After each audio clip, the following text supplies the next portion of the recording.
The locus of control, इख्तियार का इलाका, वो मरकज़ी नुक्ता जहाँ से हमारी ज़िंदगी कंट्रोल होती है।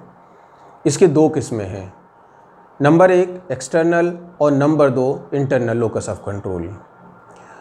इसके बारे में जानना इस वजह से भी अहम है क्योंकि हमें पता होना चाहिए कि हमारे फ़ैसलों पर या हमारे बिहेवियर पर कौन सी चीज़ असरअंदाज हो रही है या किन बुनियादों पर हम अपने अमाल को अंजाम दे रहे हैं।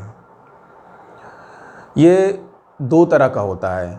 आमतौर पर लोगों की दो किस्में होती हैं, एक जो ख़ारजी अवामिल से मुतासिर होकर ज़िंदगी गुजारते हैं और दूसरे वो लोग जो इंटरनली कंट्रोल होते हैं, यानी जो लोग वैल्यूज़, प्रिंसिपल्स एंड प्रायोरिटीज़ के अकॉर्डिंग अपनी लाइफ को कॉन्शियसली गवर्न करते हैं।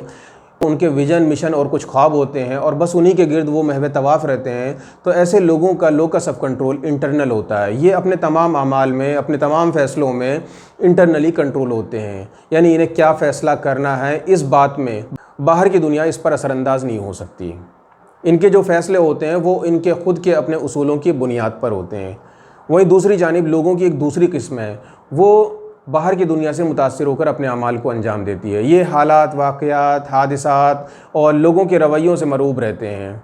अगर दूसरों ने गाड़ी ली है तो हम भी गाड़ी लेंगे, दूसरे ने बड़ा घर बनाया तो हम भी बड़ा घर बनाएंगे, दूसरे का बच्चा वहाँ पढ़ रहा है तो हम अपने बच्चे को वहीं पढ़ाएंगे।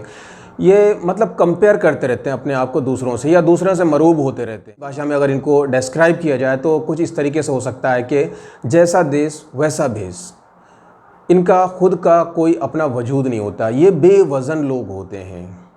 अच्छा, इंटरनल और एक्सटर्नल लोकस ऑफ कंट्रोल को जानने के लिए हम इस मिसाल का सहारा ले सकते हैं। मान लेते हैं कि ये एक अंडा है और ये इसका शेल है। अब चाहे आप ऑमलेट बनाएं या इसमें से चूज़ा निकले, इस शेल को बहरहाल टूटना है। तो ये जो ये शेल का टूटना है, दरअसल ये एक रेस्पॉन्स है, यानी एक फ़ोर्स लगेगी, या तो इंटरनल लगेगी या एक्सटर्नल लगेगी।